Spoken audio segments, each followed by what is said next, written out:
It's been a year. One whole year since I told my husband, "You're just the father of my kids, not my soulmate," at a block party.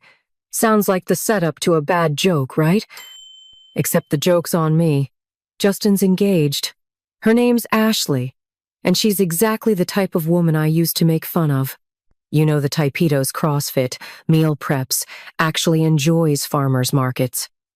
She's also genuinely nice, which somehow makes it worse. The kids adore her. Emma came home last week talking about how Ashley taught her how to braid her hair the cool way, like it's some revolutionary skill I never bothered to learn. And that stung more than I'd like to admit.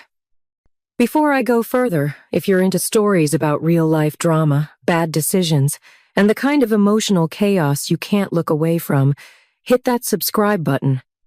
We've got more stories like this lessons learned the hard way because sometimes it's not until you lose something that you realize what it was really worth. Now, back to my mess. Justin and I were married for 8 years. We weren't perfect, but we had a rhythm. Life was a checklist: get married, buy a house, have kids, repeat. I thought that was enough. But somewhere along the line I got restless. Not unhappy, just bored. And when you're bored, you start picking apart things that don't need fixing.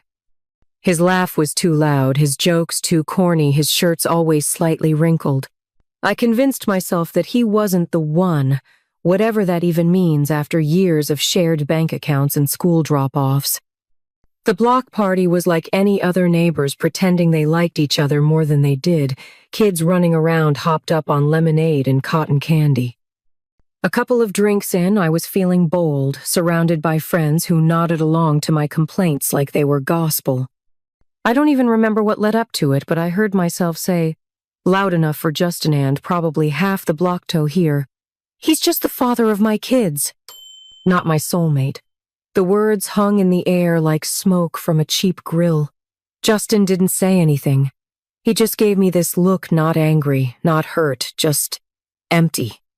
He nodded, turned around, and went back to flipping burgers like I hadn't just torched our entire marriage with one sentence. I thought we'd laugh about it later.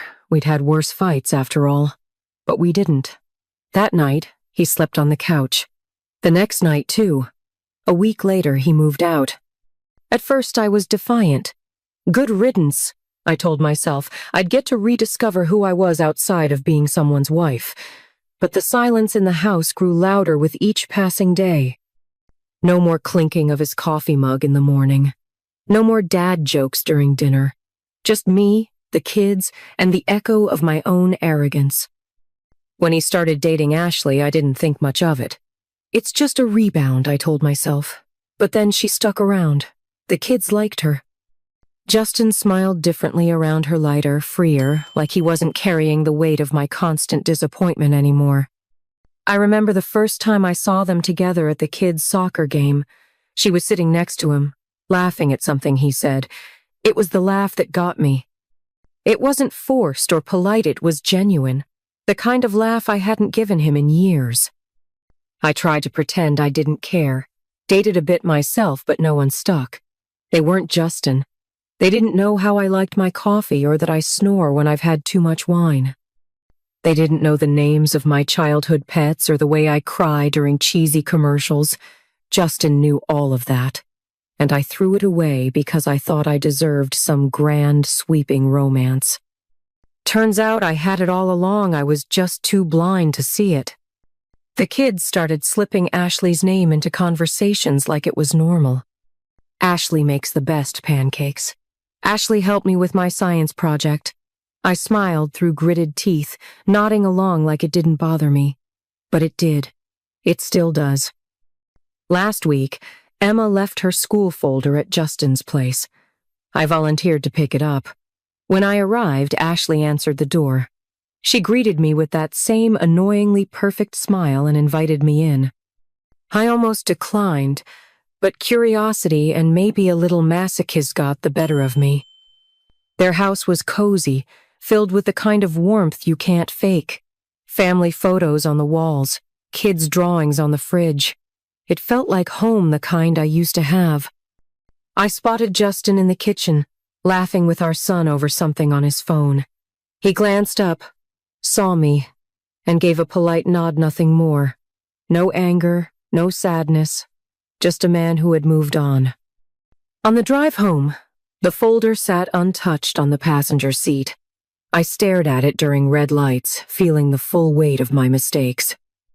I had tested his love, pushed him to the edge, and expected him to fight for me. But he didn't. He left. And the worst part?